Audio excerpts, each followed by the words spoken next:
there's a turkey there. There's two turkeys in that shot. I think his companion's over here, but those are two guys. Hi guys.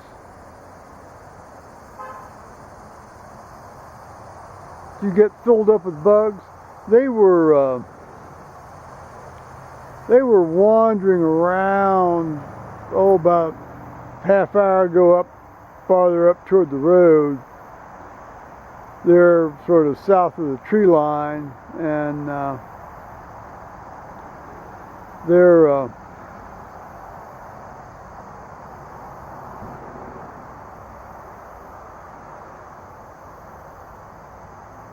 well, now they're here.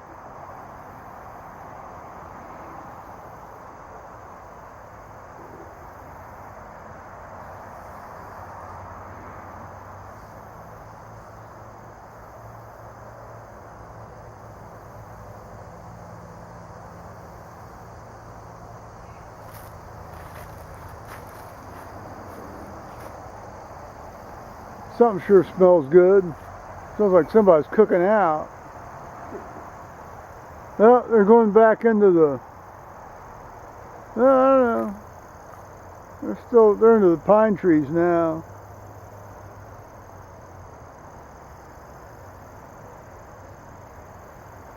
Well, Paul got home safely. Oh my word, look what he's brought. Look what he's brought. He's brought, oh wow, you've got like 3-gallon buckets. I told you. Oh, What we get our fruit in. splendid. Oh hell, that's wonderful.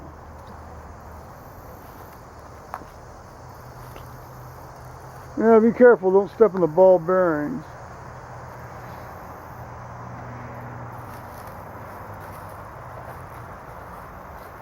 Well, that's great. Food grade buckets. Oh, excellent. Our fresh fruit comes in.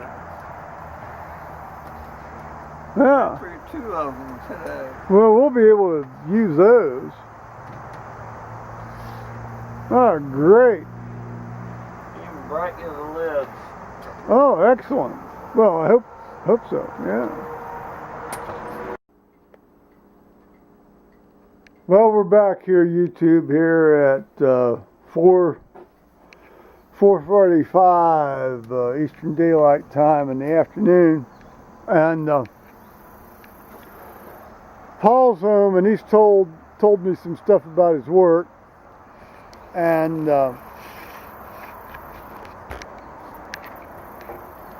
as you saw, we got some turkeys out front, and Paul brought in the mail and all that, and I got a thing from my pension profit sharing plan, and that thing's been pretty good to me, but it turns out the annual expense is 0.94%, and I've got 8 years to go before I have to take mandatory, minimum distributions there when I'm 70 and a half. And here's this fund charging me 0.94% a year, and I could go to another fund that's down between 0.25 and 0.3% a year. And so over the course of 8 years, I'd be $40,000 ahead. So I'd be foolish if I didn't transfer my current profit insurance plan into a, similar bond fund, very, sort of intermediate bond fund into this, because hell, I mean, $40,000 ahead is $40,000 ahead, isn't it? Well, enough of that. Now, it seems that at Paul's workplace, there's a certain number of groups coming in and out at certain points in time. And, and there's been an alteration in his work schedule, and you know, to get to the essence of the problem, he was told by a certain individual to, you know, have everything done by 1 o'clock in the afternoon, and then come back at 3:30. You know, and then clock off at 1 o'clock. And then come back at 3:30 and do some more stuff until later into the evening.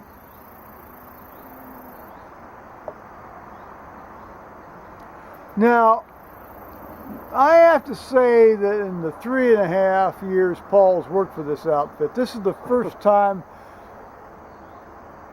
they've been really trying to truly jack him around.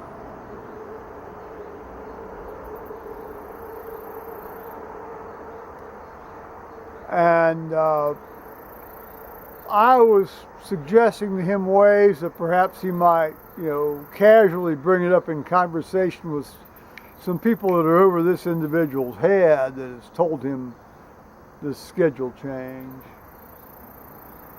Just casually bring it up, you know.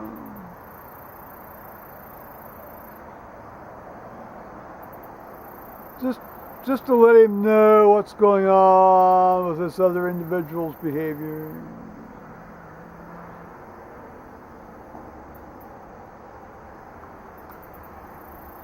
Well, we shall see in any case. And then that got me reminiscing about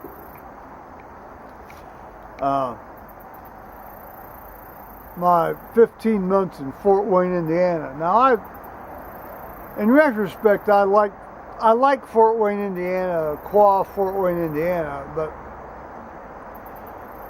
I hated the suburbanoid life, and I hated the kind of straight, oppressive life. On the other hand,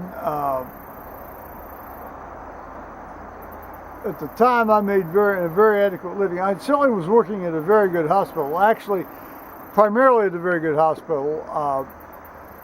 And then the second hospital was that I went to very occasionally was a good hospital with a good operating room, good recovery room. And then the third one, which was considered the premier, at that time, the premier hospital in Fort Lee. I don't know what it's considered now.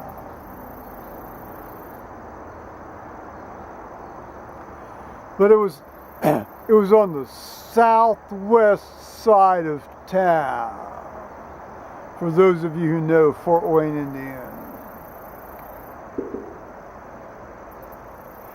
And you'd get, you know, these people coming in from surrounding areas saying, I want to be taken to the very important hospital in the southwest side of town of Fort Wayne. Well, our anesthesia group, I don't think this is the case now, but at that time, you know, in 1979, our anesthesia group traveled around all three hospitals. And so occasionally I'd find myself down at the very important hospital on the southwest side of town. And there's a condition called Succinylcholine-esterase deficiency. And, well, I can also tell you about malignant hyperthermia, the incidence of malignant hyperthermia in people of Northern European descent, which basically, at that time, that's the entire population of Northern Indiana. Well, I can talk about that later. I'm not going to talk about this in this video, but I can certainly tell you about the instance of succinylcholine-esterase deficiency. Well, much like the malignant hyperthermia situation, in people from Northern European descents, the incidence of succinylcholine-esterase deficiency It's fairly high. Well, it's not high. It's real. You know, you're going to encounter it if you do a lot of these folks. Let's put it that way. It's not high. Now, succinylcholine is a depolarizing muscle relaxant that, you know, makes all your muscles contract, and then they relax, and then eventually, since it's an ester, you know, this enzyme in your bloodstream, you know, eats it up, and then your muscles relax again. It was routinely used for intubation. Now they've got non-depolarizing muscle relaxants that are also very short acting, that, you know, hit the neuromuscular junction, relax, and then are redistributed, and then that's it. But that wasn't the case 30 years ago, 35 years ago. And so occasionally you're going to run into somebody that's got a gene that cannot degrade that enzyme. I mean, at some point you're going to hit somebody that doesn't have a gene that can degrade the succinylcholine, and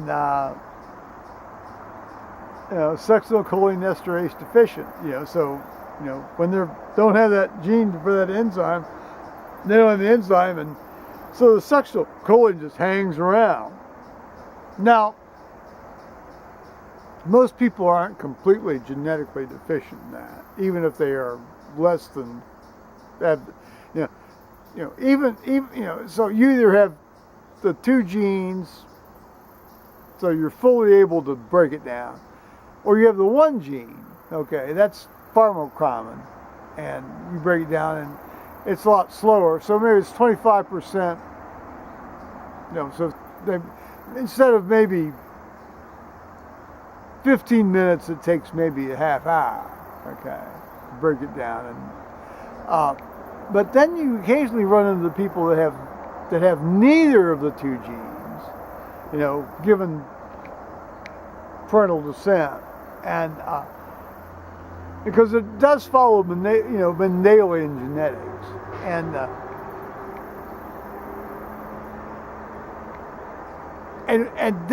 then it's fun, because, well, it's not fun for anybody else who has to take care of these folks, but and not necessarily the patient either.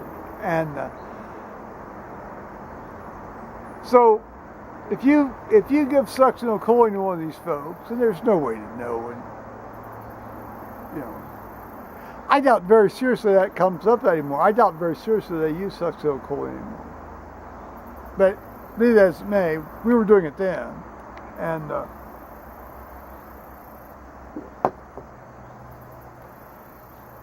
so this woman came in for a DNC. You know, she had to have a DNC. You know, it wasn't a missed abortion. I mean, it wasn't a missed miscarriage. It wasn't. You know, it was just like she had to have a DNC. And I intubated everybody. As Dr. Robert Stolting said, God bless him, the only indication for not intubating somebody is the absence of a trachea. Let those with the laryngeal masks that stuff them down people's throats hear. But be that as it may, without raising too many issues into the cabbage patch,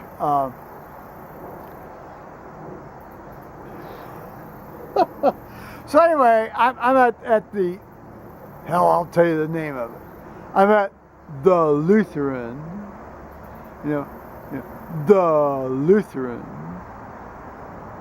the hospital in southwestern Fort Wayne, Indiana. And I didn't go down there very often, because our group didn't go down there very often, but occasionally one of the surgeons would ask members of our group to come down there and do anesthesia. And so I was down at the Lutheran to do a DNC, anesthesia on DNC. And talk about driving the long mile for a short ride. And all right, so fine, you know, and this woman was awake. I mean, she completely woke. I mean, she woke up. I mean, she was awake, but she was paralyzed. And then, having had this happen to me up in Indiana before, particularly when I was over at St. Joseph's doing the full mouth extractions of all these people's teeth on Saturday morning. Now that's a brutal thing I'll talk to you about sometime, or maybe I've already told you about. But I knew that occasionally you're going to run into some of these people that can't metabolize succinylcholine. So they're going to be an event for a while. Well, it turns out this woman was on the ventilator for about eight or 9 hours. She was awake. Well, once I realized she was completely awake, I explained to her, you know, you do into that sort of comfort mode. I said, look, you're going to be an event for a while. I'm going to put you to sleep for a while. But, you know, it's nothing, you know, this will all go away and you'll be fine. And indeed, that's what happened in the end. But meanwhile, while she's sleeping, while she's on the vent, this is in the recovery room at the Lutheran.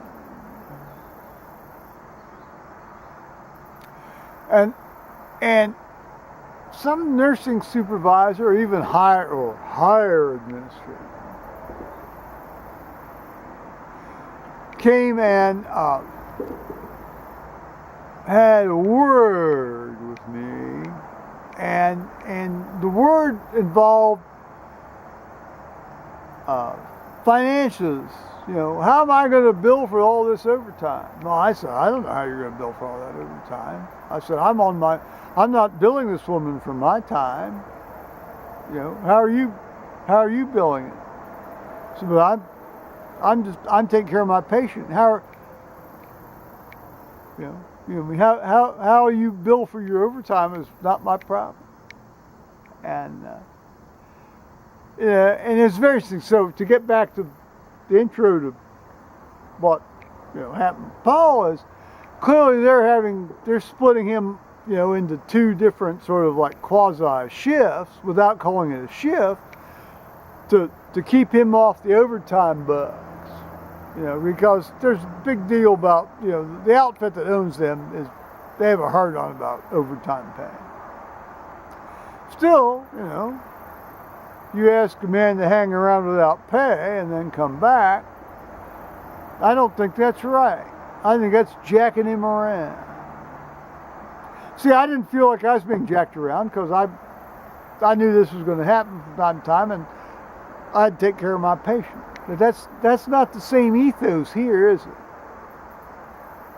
No, not at all. So it's interesting, isn't it, YouTubers?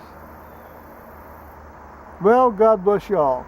I'm going to point you at Paul so you can see his response. I just got bitten.